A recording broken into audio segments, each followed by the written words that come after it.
Go again. 3, 2, 1, time. Welcome back, everybody. You are listening to Movement for Life.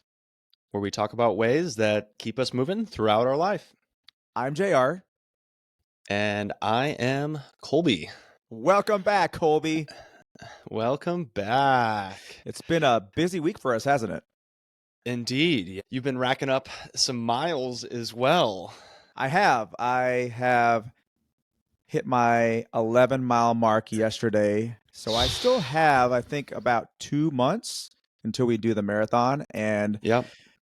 I did a 5-miler and a 6-miler as well last week. And I was happy because I actually did run a little slower yesterday. I was trying to hit around like a 9.5-mile pace. I did get a little faster at the end, but I feel great. It's only a day after I ran the 11. I don't feel anything really. So I feel like the training has been going really well. And I've also been getting in my CrossFit training since the Open's coming up, just making sure that I'm feeling a little bit more comfortable. I feel like the cardio's there. Like I am like ready for any kind of workout that involves Metcon. Yeah, something with some running in it. We need those shuttle runs back shuttle again. runs. Yes, I think that's something like that. I'm just trying to get my Olympic lifting back to where it was, but I've been consistently training and I feel like it's going well. And I assume you've been doing a little training as well. Should we be starting a poll out of the 3 weeks? How many weeks do I beat you and how many weeks do you beat me? I mean, we're not in the same division, so I don't think we need to be doing that kind of stuff. But I'll change my mind if they introduce a shuttle run pull-up workout. I will then change my mind on that. Then you'll crush me. I actually have not done anything this past week. I got pretty sick the beginning of last week. Right. So all of last week was basically a rest week with me, which puts me actually right on par. I'm right in the middle of my training for that marathon. So I'm right on track. What training would that be? Exactly. No training at all. I'm right. Okay, there you go. I'm set right on that. No training plan. For anybody who is listening for the first time, we are all running the Los Angeles Marathon at the end of March. And I am doing kind of like a CrossFit endurance training program. Kolby is doing a training program that involves zero running. Not quite zero. No I planned did run running a half marathon. Okay, yes. And in about 2 weeks, my goal is to attempt an 18 or a 20-mile run. So we'll see how that goes. Without any previous running, great. Yeah, that's going to be a long day. I think that'll be a long day. You can do that on a Saturday or Sunday? Probably a Saturday so that I could recover on a Sunday. You know what? I may do that with you. All right. I'm just embodying myself to your workouts. Yeah. I mean, I won't be running a 9-minute mile pace, but... No, that'll actually be good. It will force me to go a little slower and just kind of take it easy, which is what I really need to be concentrating on. Yeah. Maybe we could do a podcast while we're running. Sure. Okay. This week we have a really fun topic. I think it's something that's probably pretty important to the both of us. What are we talking about this week, JR? We're going to talk about building an inclusive environment into the gym. How can we create this space that everybody feels safe and welcome? Yeah, I think both of those are great talking points, right? Is like safe is part of that, and welcome is the other part of that. Because having one without the other is kind of defeats the purpose. Sure, we definitely want to have both of those. And specifically, we're not just talking about like safe and inclusive environments at the bar or inside the grocery store. Right. But we're talking about that in the context of a gym space, right? Yeah. So I kind of want to start us out with a quote that was from the founder of CrossFit, the former CEO, Greg Glassman, who said something around the effects of CrossFit is for anyone, but it may not be for everyone, but So it true. definitely should be for anyone. And JR, do you want to kind of maybe explain what you think he was trying to get at when he said that? Well, I think it's a little subjective, but I think we can all agree that we want to build a space that somebody can come in and feel like they are at home. And it doesn't matter where you're coming from, what you look like, what your athletic ability is, to be able to create a space that is welcoming to all kinds of people, because the more people that are feeling that they're welcome, the more people will be willing to try CrossFit. And it can seem like a very scary place if we're specifically talking about CrossFit, because many times the ads that we see are like these people with all these muscles, like guys have their shirts off and there's all this grunting and stuff. Yeah. And that Yeah. may not be, in the space that you're currently in, but if we're really talking in the context of any gym, it can be really scary place for a lot of people who didn't grow up doing sports, or maybe they just feel like they don't look a certain way, but you shouldn't have to feel like I have to look this way or have to wear a specific kind or brand of clothes. So just creating a space that just allows for people of all walks of life to walk in and feel like, hey, I feel at home here. Yeah. Um, I think that's great. Um, and it's kind of fun to like ponder these questions and kind of go through and think about like, hey, what are some of the like highest um, priority things that we want to focus on and have as those like top values that create some sort of culture around something, right? When we talk about like inclusive environments versus exclusive environments, and in my mind, when I think about something that is inclusive versus exclusive, an inclusive environment is somewhere where it does not matter really any other kind of background, as long as there is some sort of common thread, then you can be a part of that space. Sure.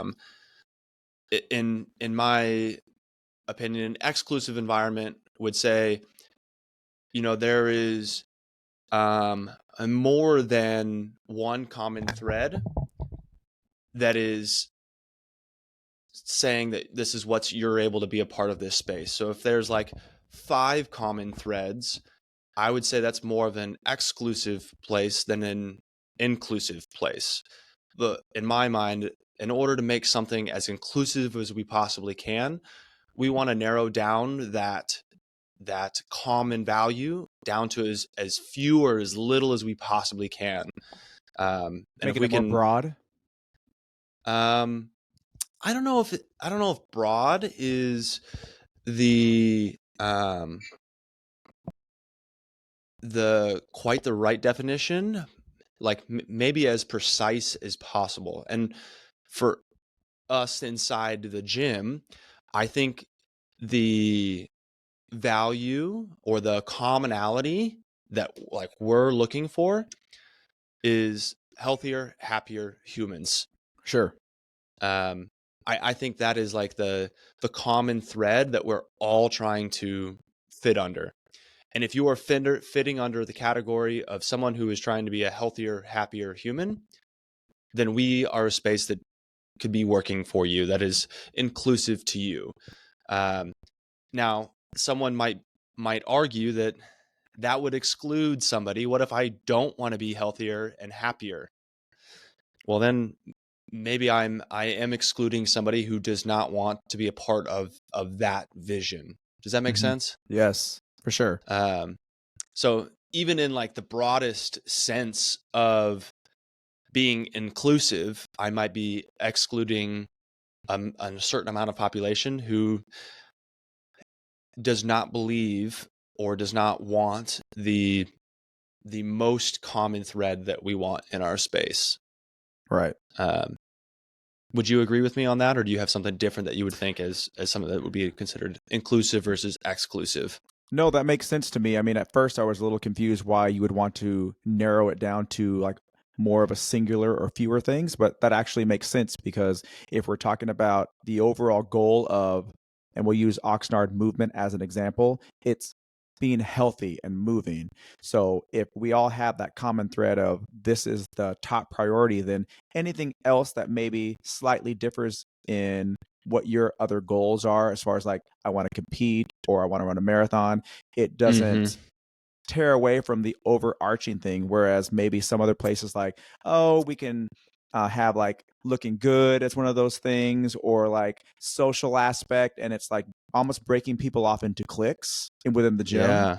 So I like the way that you kind of explained a little bit more, because I feel like that is like an overarching theme, and you really have like that big scope of like this is what our facility is about. And for folks who don't fall into that as one of their priorities, that's where a 24-hour fitness or a lifetime or some other gym may be better for them, because they can just go be by themselves and they can just have their own priorities. And that's the great thing about fitness, there's so many different things that you can find to do. Yeah. And like, I mean, at the end of the day, the entire objective of our space, but even of this podcast, is to convince people that the mission of healthier, happier humans is something that we should all be pursuing, right? Like there might be somebody who's listening to this who's like, and I don't really work out. It's not really my thing. I don't really have any intention to. I think I can be totally fine without doing this sort of thing. Um, and I think part of our overarching goal here is to potentially um, convince somebody that common thread is something that they could get behind as well. Like, hey, yeah, I do actually. Maybe it would benefit me in the long run to be a happier, healthier human. Um, Right. and and that's I feel like that's what we're kind of trying to do with like this inclusive environment is get as many people as we can on board with that same sort of vision for, hey, what binds us together type of thing. Right. And we have that fringe population who may not necessarily agree that gym Yeah. is their jam. And Yeah. so I feel like Ooh. when we have folks like that who inquire about CrossFit, if we can zone in on, we're here to help make you Mm, healthier, and your healthier may be moving twice a week.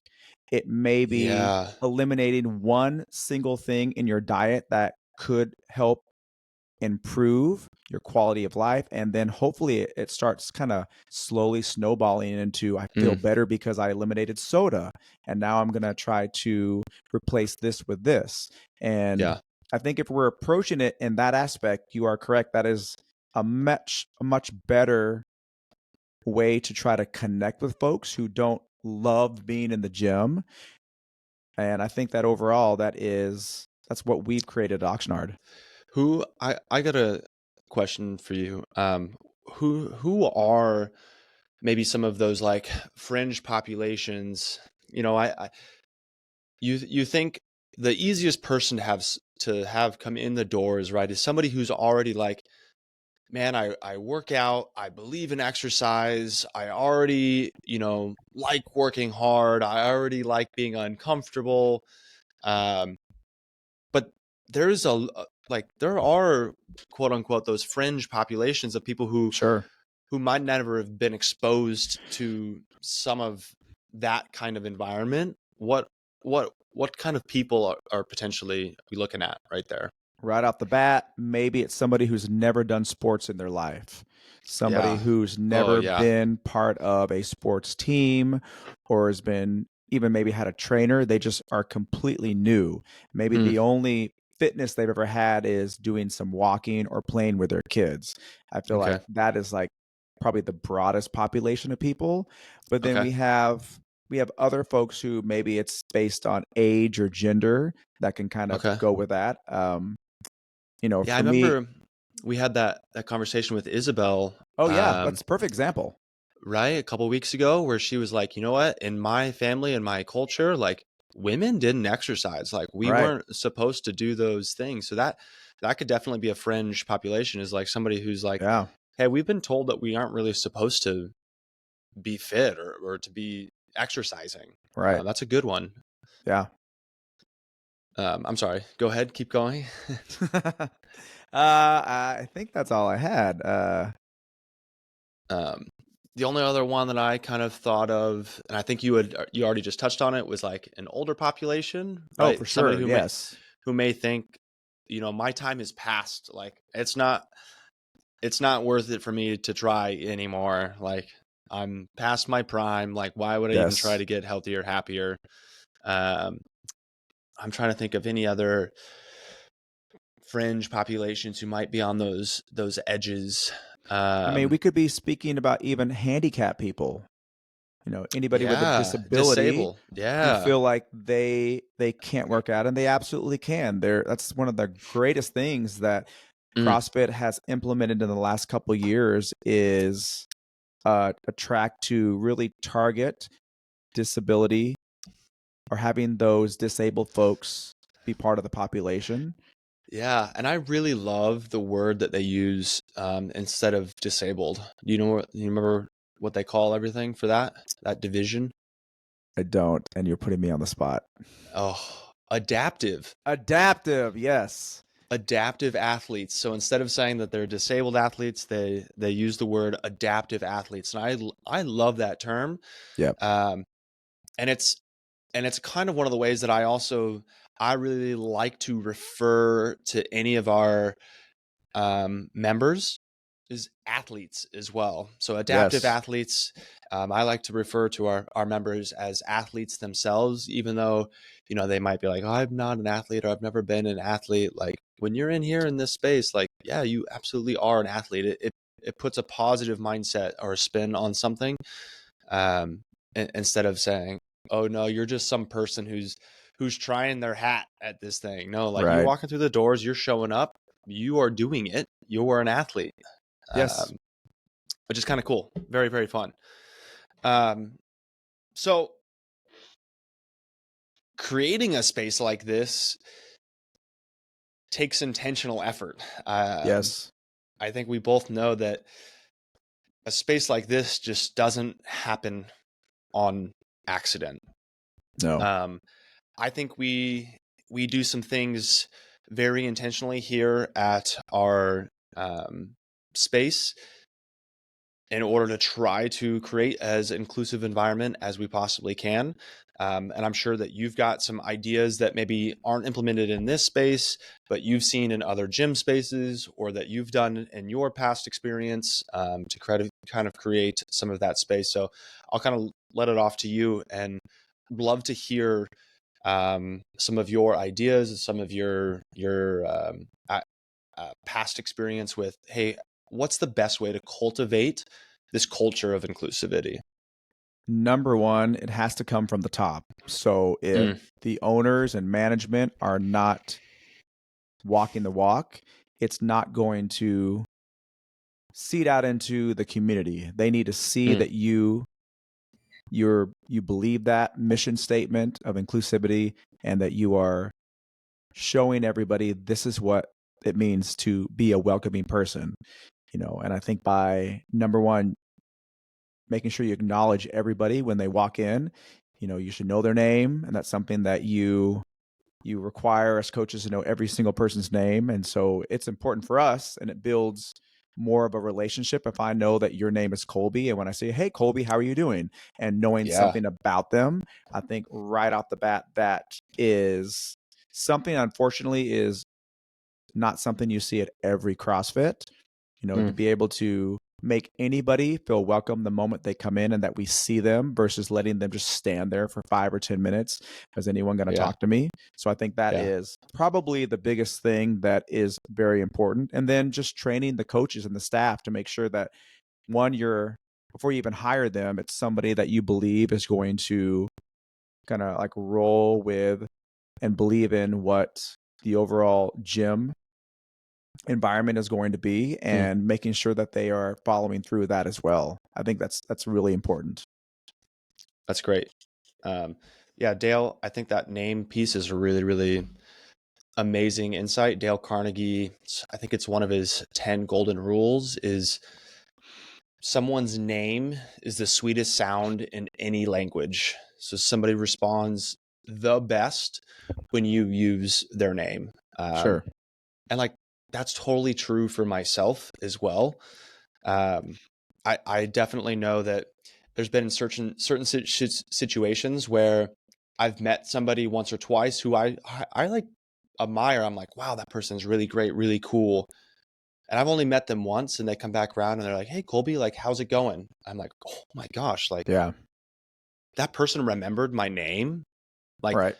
they may have had it written down and reviewed it right as before they walked over and said hi to me, but that didn't matter to me. They remembered my name because I also remember in a very negative sense of walking into a situation and having somebody tell me, somebody that I've met several times and they're also an important person, somebody that I look up to, and they're like, "Hey, how's it going? I'm so and so." And I'm like, "Yeah, We know we've each actually other. met like 4 times." And they're Yeah. like, "Oh, so sorry. I'm just such an important person." And you're like, Yeah. "Wow, I understand how this works." Right. So definitely that is a massive, massive point coming from leadership and knowing names. I think that's a really cool insight. You know what I want to Um, point out before we leave this topic is that one of the things that impresses me the most is when I meet or I'm around young people, like teenage type kids, and they use my name. They'll walk in like, "Hi JR, how are you?" I feel like that I'm always like, "What?" A child actually said my name and looked at me, and I feel like it's always yeah. such a mark of what those parents have taught that child, that Mm, being personable and using people, it makes such a impact on me when that happens to me, and I'm always so impressed, and then I have to like then go to those parents and say, this is what your child did, and I'm so impressed. That's because of you, and I love that because it's unfortunate, it's so few and far between now that kids yeah. even look at you, but for them to use your name in that way, I feel like that is so awesome.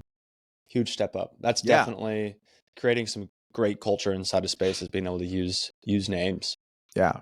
Um, and you talked about like training with all of our staff as well. We do a number of things um, on the back end that kind of help our staff, our coaches, know and understand our members a little bit more as well. I like to do a couple of things that I like to do on my end before it even gets to the staff is I like to personally meet with, probably 90% of all of our members who walk in the doors. Um, that may not be a massive feasibility if we have 500, 600 members. But at the current size that we're at, that's definitely a feasibility. So I get to sit down and have conversations with every single person and learn some more about them. And I get to see where that they are at as far as their current health and fitness journey. And those are kind of those two things that we talked about. Healthier, happier humans, like where are they at on that journey, and are Yeah. they bought in on being a healthier, happier human? Something else that we have that I think not every gym has. I think a lot of gyms could benefit from having one of these. Actually, you know what? I think Planet Fitness or Planet Fitness 19. There's isn't there a gym that's got like a quote unquote no judgment zone? You know what I'm talking about? That's Planet Fitness. Yeah. Planet Fitness, a no Yeah. judgment zone, or another gym that's got like a no ego Yeah. past this point or something like that. Um, you know, I took this from an old mentor for mine, and it really stuck. It made a lot of sense to me, and it works when you're talking about cultivating culture in the community. Is we've got something called an asshole barrier. over the Yeah. door. And I'm sorry for, some language. Um, Beep. but when somebody walks in the doors and they're not nice, they, don't come off as a person who's going to be a positive influence for our space, regardless of what we do. There's somebody that I might say, hey, I'll give you some suggestions that might be a better fit for you rather than our space. And I think that's important in providing an inclusive environment. Even though that might seem like it's exclusive, in my opinion, I see that as somebody who doesn't fit our common goal of healthier, happier humans. Sure. Does that make sense? Yeah, I think that goes along with, what the owner does. And I think that if you're looking at a gym that wants as many people to come in and feel safe, you're going to have all different types. You're going to have very high level athletes, and then you're going to have people who are at the very beginning. If you're one of those gyms that just focuses on competition, then from the outside, it doesn't look like a very appealing environment to somebody who's new, because they feel like I'm never going to be as good as them, or they may feel like they're not getting the same kind of coaching because they're not at the same level. And by creating this environment where, we're all going to come in and support each other, I feel like you're not being exclusive to that one individual you mentioned, but it's just not the right fit for what our overall goal is. Yeah, of our common thread, right? Of our common thread. Yeah. All right, if you guys are like me, you carry a lot of shit to the gym. I like to take my rope. I like an extra pair of socks to change into after I work out. I like to have a snack because that's super important. A toiletry bag. Man, there's just so much in my bag. And for a long time, I really struggled with keeping all of that separated or trying to find something easily. Not anymore, because the best boss in the world, Colby, bought me a Haven athletic bag. And let me tell you about this bag. It has lots of different compartments, even a little ventilated area at the bottom where you can either put your stinky shoes or maybe sweaty clothes. And it's great to not have those mixed in with all of your other stuff. We are able to give you guys $40 off your purchase. If you go to the show notes, there's a link. Haven Athletic, purchase your bag today. Yeah, and then other things like understanding and knowing what people do for work and their birthdays and who their friends are. I think those are all important parts of creating an inclusive environment. I think part of the common thread of being a healthier, happier human is connection. Mm-hmm. And if connection starts with our staff to our athletes, I think that permeates. And I'll kind of say that's the last thing that we do is, yes, it comes from that top, that leadership from the owner, the operator, into the coaches and staff. But then we also feel like our community members take pride and responsibility in upholding Yeah, they're that going to culture continue that tradition. that we've Absolutely. cultivated. I think that's a really important piece as well, is like, hey, we know that this is what it means to be a part of this space. And so we uphold this, and we will continue to be this. We'll be welcoming to the new person. We'll say hello. We know what it was like to be that person who came to their first class. We know what it Yes. was like for the person who wants to lose that 50, 60 pounds. And so they're able to uphold the community and culture once it's been set from that leadership above, for And sure. they do it without you even having to ask. Yeah. Yeah. That's what's so Yeah, beautiful about it. I agree with that. Cool. So that's quite a few strategies for, I think, cultivating that inclusive environment. I think that last piece as well. When we do this, man, the result is really fun. It is really, really fun. We've got such a diverse group of people Yes. here at Oxnard Movement. And what I think is like the most beautiful thing about that is there is so much room for diversity in so many different areas outside our Yes. common thread. Um, Absolutely.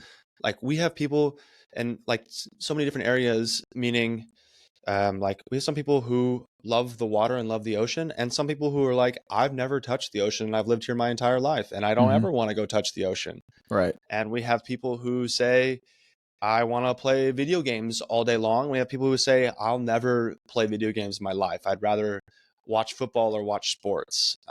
We've got old athletes that are in their 60s, and we've got young athletes that are, now we have some that are, less than 5 years old, 5 to 8 years old. Yeah. We've Shout got out some to the 10 kids year class. olds. Yeah, kids class that we launched this month.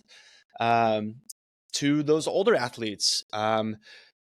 We like in every name of every sense of the word, we've got this awesome diversity of different thoughts that all come together. And when you can create that commonality, you're able to like blow past barriers of like making assumptions about people because of, Right. differences in some other area, because the bond, the commonality far outweighs those differences. And I think that's such an amazing thing that we're able to experience when it's done right. Sure. I feel like for me personally, I'm gay, and so on the looking at it from the LGBTQ perspective, I feel like to be able to create a space that those folks in that community can walk in and feel like no one's going to judge them or make fun of them, because I feel like in the past, people of that community, particularly gay men, have felt not so welcome when they go to gyms.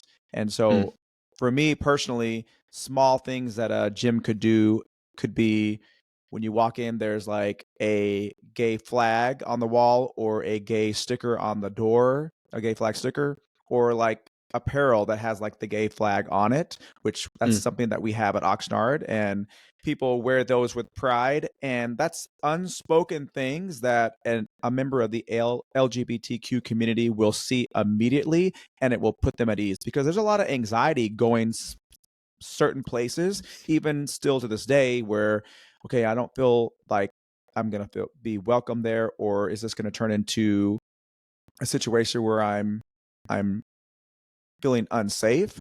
So small things like that. And I will say from experience that CrossFit, though from the outside looks like it'd be like hyper masculine, very broy, I've never had mm. an issue with feeling unwelcome in a CrossFit gym, because when you come in and you work, people are going to respect you for putting in the work. And it doesn't matter if you're Yeah. doing all scaled movements.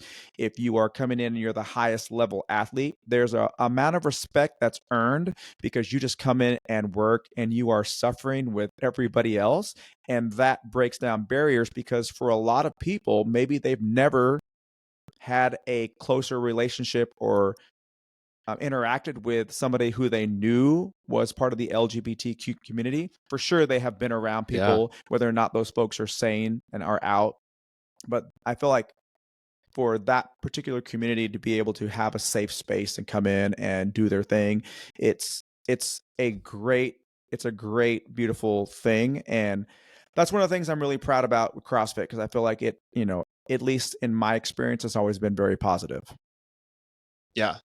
I love that as well. I think that the like when the overarching goal is to have this accessible to anyone, like those are people that we want in here. Yeah. Like, wait, like, do you believe that you want to be a healthier, happier human? We want you here. Right. Um, and I think that the LGBT community is not outside of that realm of like, no, the gym's not really your space. It's a broy space. Like, hey, if we're trying to be a healthier, happier human, like, let's do it. Come Right. on, like, Yeah. bring it on. Come in.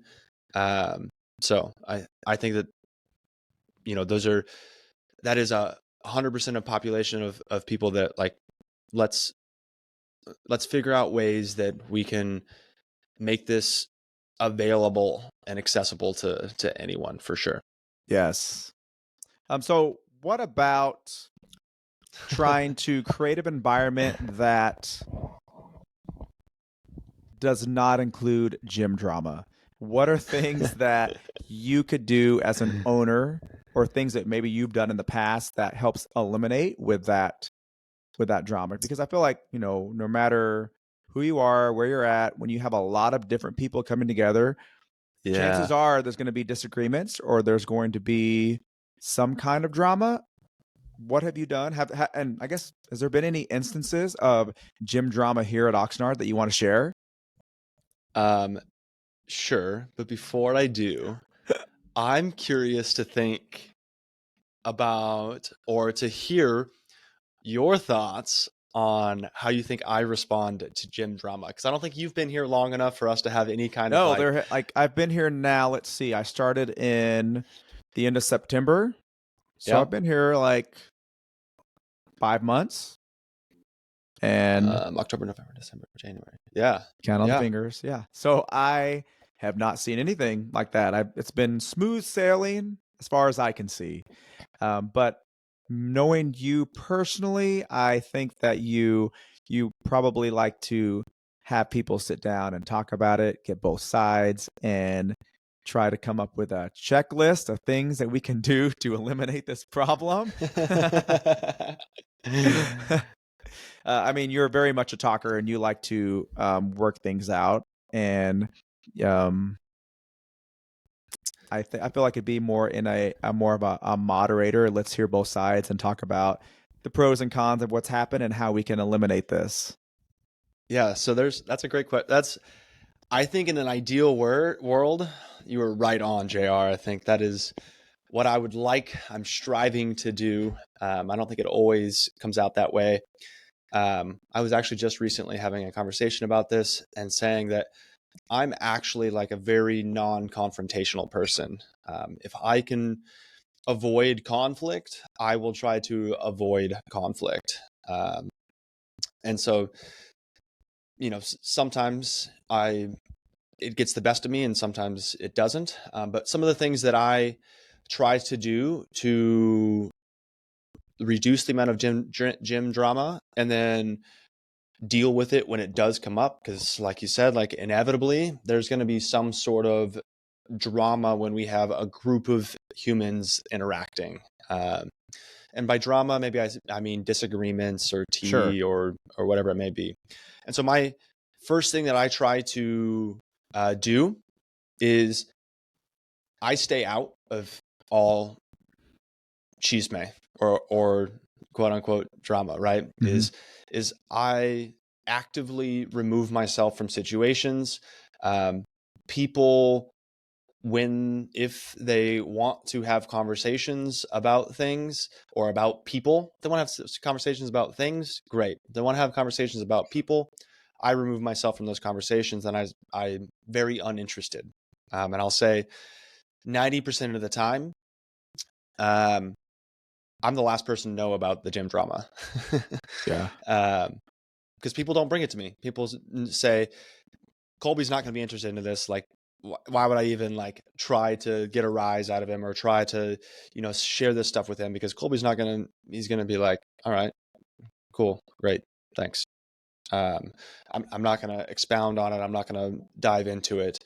And then the second thing that I try to do is I try to have people solve things themselves. Mm-hmm. I try not to be the person who says, you need to do this and you need to do that.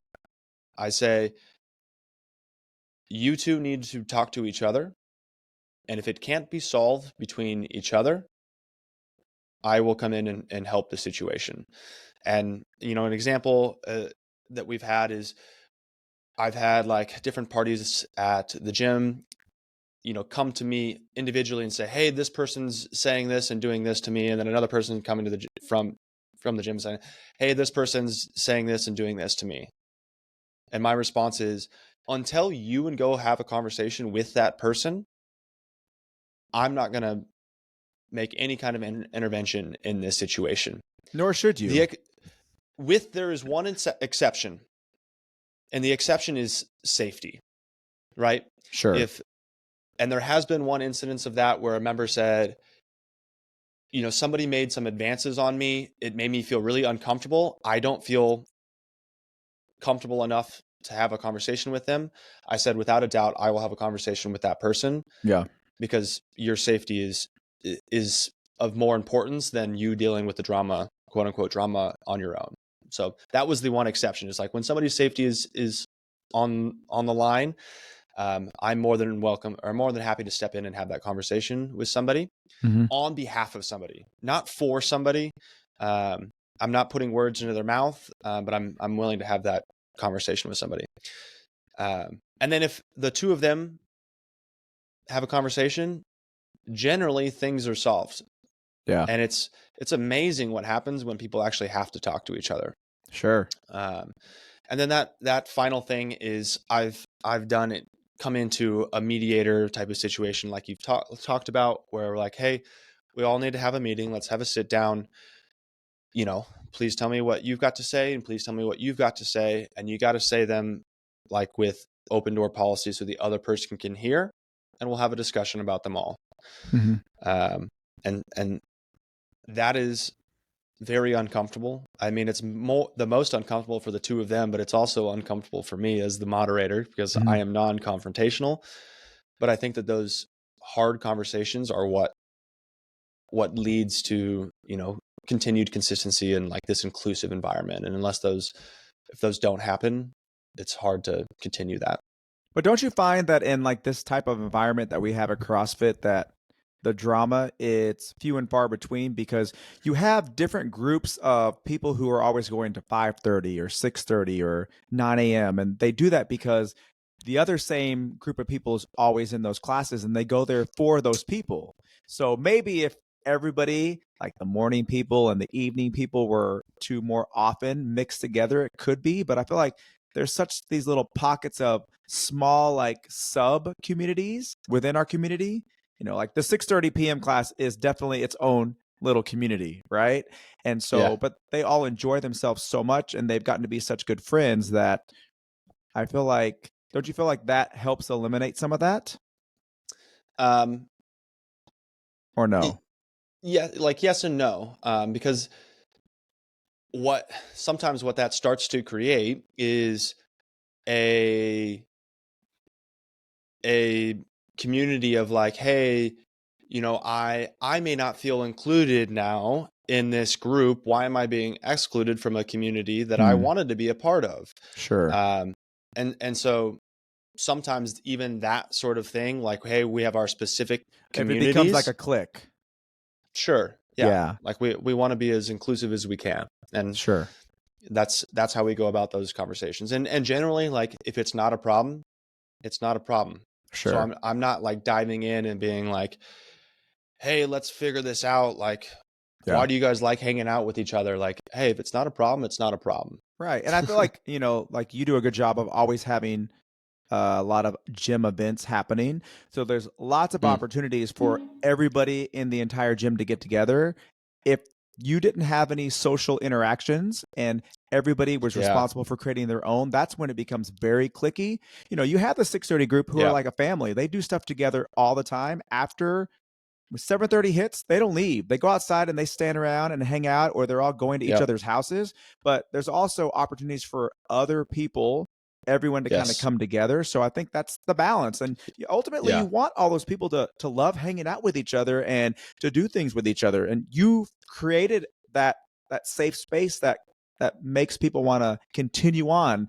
They don't leave it when it's here. Like they continue those relationships outside the gym, which is ultimately what we want. Yeah.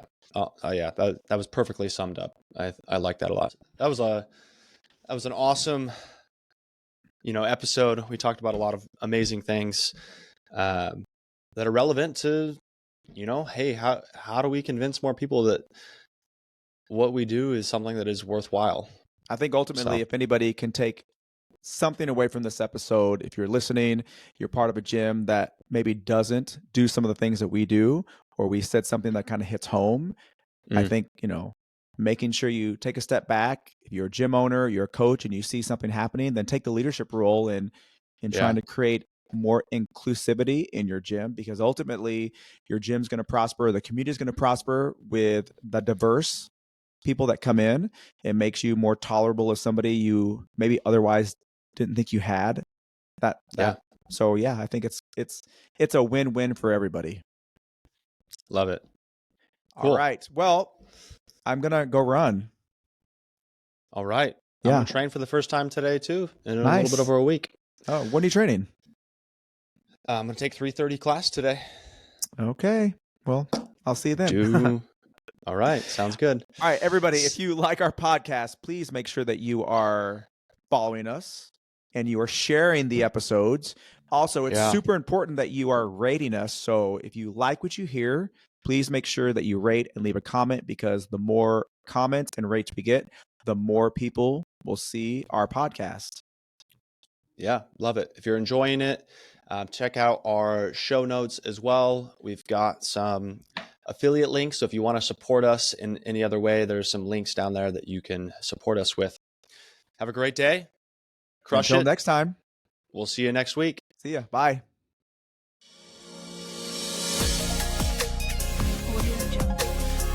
Emmanuel, that was so good. Go again. 3, 2, 1.